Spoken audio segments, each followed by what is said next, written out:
예를 들어서 대기업과 소기업이 경쟁, 뭐 현상적으로 경쟁할 수 있죠. 경쟁 안 돼요. 그런 문제들이거든요. 그런 문제들이 일어나고 있는데도 예컨대 이게 합법적이기만 하면 이제 공정한 것이라고 하는 탈을 쓰는 네. 거죠. 근데 언제나 그렇듯이 사실은 합법성과 공정성은 일치하는 게 아니에요. 왜냐하면 저스티스라고 하는 말 자체가 원래 이제 법에 따른다라고 하는 라틴어에서 온 말이에요.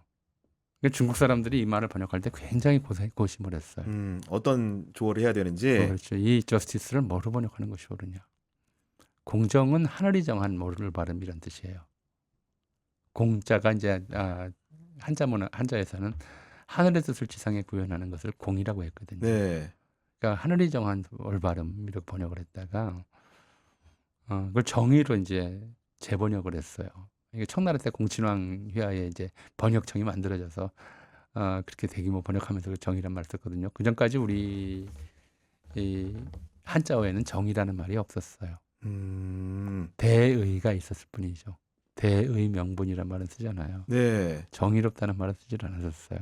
근데 이 법은 사람이 만든 법이 아니에요. 하늘의 법이에요. 신의 법이란 뜻이었죠. 신의 뜻에 따르는 것이 정의다라는 식으로 생각을 했어요. 그런 정도였어요. 그리고 그것이 이제 절대 공정성이라고 하는 것을 이제 의미했지만 사람이 만든 법은 신이 만든 법과 달라요. 그리고 게다가 그걸 적용하는 과정도 다르죠. 심판이 편파적이면 그러니까 우리가 이제 이런 좀 우리 사회의 공정성, 이제 특히 요즘 언론에서 좀 느껴지는 게 그런 것들이에요. 경기를 망치고 사람들을 화나게 만들고 심지어 이제 경기장을 에서 폭동이 일어나게 만드는 건 누구냐면 선수들이 아니에요.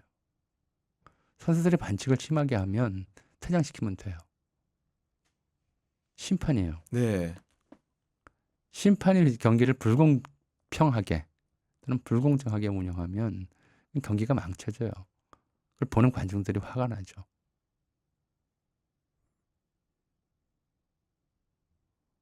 근데 우리 사회의 심판이 누구냐? 우리 사회를 이렇게 이제 불공정성이 지배하는 불공정성이 지배한다고 보는 거는 네. 수많은 사건들에 대한 이제 좀 이제 예를 들어서 최상병 특검 또는 이제 이태원 참사 특별법 이런 문제들에 관한 이제 얘기들을 좀 드리자면 첫 번째가 검찰이고요. 두 번째가 사법부예요. 세 번째가 언론이에요. 제4부로서의 언론. 근데 이 모두가 사실 공정성이 의심되는 거죠. 심판의 자격의 문제. 네. 그렇죠. 심판의 판정 자체가 늘 이제 공정하지 못하다고 느끼게 만드는 거예요. 대표적으로 이제 이런 일들 얼마 전에 애완견 민주당 대표의 이재명 민주당 대표의 애완견 발언이 또 언론인들 굉장히 기분 상하게 만들었죠. 기분 상하게 만들었는데 왜 검찰 말만 맞다 쓰느냐라는 거였어요. 그러면 검찰이 어떤 거짓말을 해도 잡아낼 수가 없어요. 어떻게 증언 조작을 해도. 그리고 그런 일을 우리가 한두 번 겪은 게 아니거든요. 대표적으로 강기훈 유사 대표 조작 사건. 네. 제가 대표라고 말씀드린 것은 그게 이제 적어도 87년 이후에 일어난 사건이기 때문에 그래요. 그 전에는 전부 모든 사건들이 모든 식국 사건들이 전부 조작 사건이었다고 해도 과언이 아닐 정도로 고문에 의해서 사실을 조작하고 검찰이 기소하고 사법부가 판결하고 언론이 그대로 보도하고 독재 체제의 스타일이죠. 근데 요즘 이제 게을러서 그런 것 같아요. 의지가 없어라기보다는 그냥 불러주는 대로 쓰는 게 제일 안전하니까. 이런 일들이 벌어지면서 우리 사회의 공정성을 유지해야 될 심판진에 대한 이제 분노가 점점점 고조되고 있는 상황인 거죠. 경향신문에 났던가요? 다른 신문에 났던 거 제가 잘 기억이 안 나는데 얼마 전에 좀 흥미로운 기사를 하나 봤어요. 올해부터 프로야구에 AI 심판이 도입됐다고 그러더라고요. 스트라이크 볼을 이제 심판이 아니라 인간 심판이 기계가 아니라 판정한다. AI가 네. 판정한대요. 그랬더니 좀 의미 있는 변화가 일어났답니다. 유명한 선수들의 타율은 떨어지고 스타 네. 선수들의 타율은 떨어지고 무명이거나 신인들의 타율이 올라갔대요. 저희 회사 기사 맞습니다. 맞죠? 저도 봤거든요. 네. 네. 그럼 뭘 의미하겠어요? 심판들이 편견과 선입견을 가지고 있었다는 거죠. 이 선수는 스타 선수니까 이게 스트라이크인데 못 쳤을 리가 없어. 그러니까 볼로 판정을 하는 거죠. 음. 이거 이런 저 무명 선수가 이걸 어떻게 쳐? 뭐 이렇게 음. 이런 식으로 선수에 대한 편견을 가지고 있다 보니까 판정이 이게 의도하는 것이 아니더라도 어그러지고 그래서 스타 선수들의 이제 스트라이크 존은 상대적으로 좁게 잡고 네. 그다음에 아닌 선수들의 스트라이크 존은 상대적으로 넓게 잡았다. 이게 이제 유전무죄 무전유죄 현상하고 비슷한 거예요. 이번에 판결을 봐도 예컨대 이화영 부지사 판결 보면 이 돈 많은 사업가가 이런 걸 가지고서 거짓말할 리 없다. 라는 걸 이제 판사가 얘기를 해요. 이게 뭐야? 이게 뭐야라는 생각이 저절로 드는 거예요. 그러니까 이제 AI가 판결을 하면 차라리 낫겠다는 얘기 나오는 것도 이런 현상이거든요. 근데 이게 붕괴돼 버리면 이런 식의 심판의 신뢰가 붕괴돼 버리면 그 경기는 유지될 수가 없어요. 국가가 유지 안 된다는 거예요. 네. 이건 굉장히 심각한 문제거든요. 우리가 이런 심각한 문제들을 바로잡을 만한 어디에도 이제 그런 동력이 없어요. 없는 것 같아요. 사라진 것 같아요. 과거에는 적어도 언론인들 뭐 지금 이제 족벌 언론이라고 부르고 독재 정권 때부터 독재 권력에 빌붙어서 그걸 이제 홍보해왔던 그런 언론들이야 그렇다 치더라도 시민의 언론이다라고 하는 이제 경향신문, 한겨레 신문 같은 데만 해도 과거에는 제가 생각하기에는 제 또래, 저보다 약간 후배들 이런 기자들은 이제 어떤 비전이 개인적 비전이 아니라 또는 회사 차원의 비전이 아니라 국가 공동체 차원의 비전을 생각했어요. 국가적 아젠다가 무엇이 되어야 하며 그러기 위해서 그걸 기준으로 해서 이제 정치적 발언, 행위들을 평가하는 게 있었죠. 네. 근데 요즘 신문들을 보면 그런 게 안 보여요. 신문을 40년 넘게 본 제가 볼 때 확연히 느껴지는 것이 특히 이게 어떤 아젠다, 예를 들어서 민족 통일의 관점에서 이제 이런 이번에 이제 북러 조약을 어떻게 봐야 될 네. 것인지 이런 게 보는 게 아니라 그냥 기사예요. 단편적인 사실 정보 전달 발표 이상도 아닌. 네. 그리고 또 이제 정보 발표 중심이고 좀 심각하다. 우리 사회 전체가 아니면 인류사 전체가 지금 가고 있는 길이 바른 길이 아닌데 그런데 자꾸 빨려 들어가고 있다. 그리고 우리의 역사적 경험에 비춰보자면 이런 길로 걸어가면 엄청난 파국이 언제나 기다리고 있었다. 이제 이런 생각이 들어서 걱정이 많이 되죠. 민족사적인 성찰도 지금 말 그대로 시대가 좀 부족한 상황인 건데 지금 한반도 정세 좀 어떻게 좀 보십니까? 우리가 이른바 유럽 국가 근대에 접어들 무렵에 최초로 접촉한 국가가 러시아예요. 러시아 사냥꾼들이 러시아 탐험가들이 함경도 쪽에 두만강을 넘어서 들어왔었죠. 이미 순조연간에 들어와요. 그리고 우리나라 최초로 근대적 외교를 고민하게 만든 것이 이제 황준원의 조선 책략이라는 거래요. 여기 이제 러시아가 최대의 위협 세력이다 조선에 대해서. 네. 러시아를 막는 방아책이라고 하는 걸 얘기를 해요. 러시아가 한반도를 점령하는 걸 막기 위해서 조선이 해야 될 것을 이제 친중국, 결일본, 연미국이라고 얘기한 거죠. 친중국에서 친은 이제 부모처럼 섬겨라라는 뜻이에요. 딱 붙어 있어라. 그러니까 친일파할 때 친은 다른 뜻이 아니에요. 이 친은 양친할 때 친이에요. 부모, 어버이 친자예요. 선친, 양친, 모친, 부친할 때 어버이 친이에요. 중국을 어버이처럼 모셔라. 그러니까 친일파도 일본을 어버이처럼 모시는 자들이라는 뜻이었어요. 그다음에 일본과는 동맹을 맺어라. 미국과는 연합해라.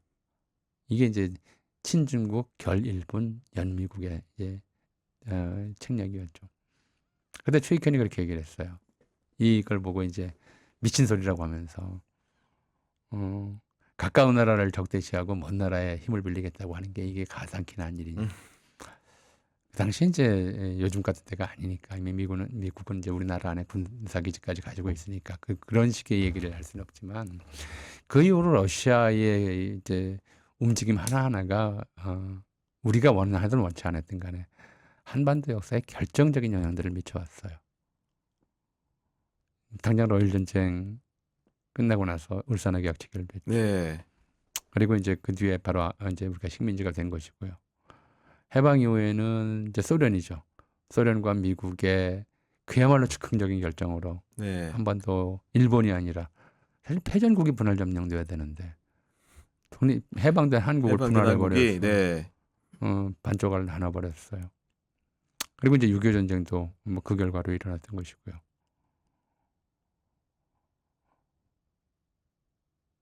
1986년에 이제 소련에서 고르바초프가 이제 서기장이 되고 글라스노스트, 페레스트로이카 이런 이야기들 하면서 개혁 개방을 하면서 비로소 이제 북방 이른바 이제 네. 소련 동구 사회주의 세계가 변화되기 시작했고요. 그 틈을 타고 이제 노태우 정부가 북방 외교를 펼쳤고 소련이 해체되고 92년도에 96년도에 가서 북한과 구소련 사이의 조약이 부효화되죠. 그로부터 지금까지 한 30년 정도 됐죠. 그동안에 이제 정말 대한민국에는 행운이 이제 시대였고 북한에는 이제 불운의 시대였죠. 북한은 모든 우방이 이제 등을 돌린 처지가 돼서 고립무원의 처지가 돼버렸고 그러면서 이제 극도의 경제적 궁핍 속에 이제 시달려야 됐고요. 반면에 이제 우리는 북방 외교의 덕이기도 하지만 일단 사회주의 체제가 해체되면서 북방에 엄청난 시장이 열렸죠. 러시아 시장은 별거 아니라 치더라도 무엇보다도 중국 시장. 지난 30년 한국 경제가 그나마 성장할 수 있었던 것이 이제 누구도 부인하지는 못하죠. 근데 이 정부 들어서 아무 생각이 없는 것 같아요. 그동안 예컨대 이제 이라크 파병 때나 아프가니스탄 전쟁 때나 미국에서 파병을 하고 할 때가 어쩔 수 없이 파병을 하면서도 미국과의 동맹국이니까 파병을 안 할 수가 없었겠죠. 노무현 정권 때 결정한 건데. 하면서도 우리한테 핑계가 있었어요. 북한을 머리에 이고 있는데 우리가 어떻게 대규모 병력을 파견할 수 있느냐. 우리는 우리 앞가림하기에도 바쁘다. 남의 전쟁에 개입할 그럴 여력이 없다. 여력이 네. 없다. 사실 이거는 이제 미군으로서도 안 들을 수가 없는 얘기죠. 한 번도 병력을 주둔치고 있으면서 한국군을 빼내서 이건 이제 베트남 파병 같은 예외적인 경우를 제외하면 네. 어디에 보낸다고 하는 것 자체가 좀 우스꽝스러운 이야기죠. 얘기가 되는 거잖아요. 근데 이 정부 들어와서 무슨 가치 외교라고 하면서 처음부터 이 정부의 첫 번째 얘기는 이제 일본에 대해서 책임 묻지 않겠다 외교적 언사였고요. 두 번째는 중국에 경고한 거였어요. 양안 대만 침공하면 물리적 현상 변경을 치다면 가만히 있지 않겠다. 네. 이제는 또 러시아한테도 경고를 하는 것 같은데요. 이제는 보니까, 아니라 우크라이나 전쟁 발발하자마자 경고를 네. 했죠. 그리고 젤렌스키를 만났잖아요.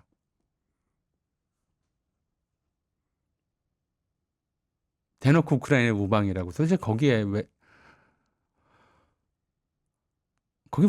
왜 그래야 되는지. 물론 이제 부당하죠. 푸틴의 그 우크라이나 침공이 정당화할 수는 없죠. 근데 거기에 우리가 왜 앞장서서 당장 그 우크라이나와 가까운 곳에 있는 폴란드나 이제 유럽연합도 아닌데 이 극동 끝에서 거기에 이제 개입하는 발언을 했느냐는 거죠. 이건 밀어붙인 거예요. 북한 보고 러시아에 붙으라고. 그걸 예상하고도 그랬다면 정말 어리석은 것이고 예상 못하고 그랬다면 더 어리석은 것이죠. 어떻게 됐어요? 러시아가 군사기술 지원하겠다고 그러니까 밀착 관계로 돌아왔죠. 양국에. 군사적인 이제 충돌이 생기면 자동 개입하겠다고 그랬고요. 그 와중에 현대자동차는 수조 원 들인 회사를 단돈 얼마요? 철수했죠. 네. 거의 한 푼도 못 건지고 철수했죠. 얼마 전에 삼성중공업이 러시아로부터 수주했던 뭐 5조 7천억 원어치 선박단을 계약 취소당했다고 그러더라고요. 이런데도 이게 이제 경제가 좋아질 리가 없고 좋아질 수가 없잖아요. 이게 문재인 정부 탓인가요? 아니 지금 현 정부에서 얘기하는 사익 추구의 관점에서도 굉장히 위배되는 행위 아닙니까? 그거는. 그러니까 이 말이 안 되는 거죠. 그러니까 이 정부 들어와서 했던 수많은 일들이 어떤 논리, 어떤 정치론, 어떤 좀 철학적 이론을 동원하더라도 말이 안 되는 게 너무 많아요.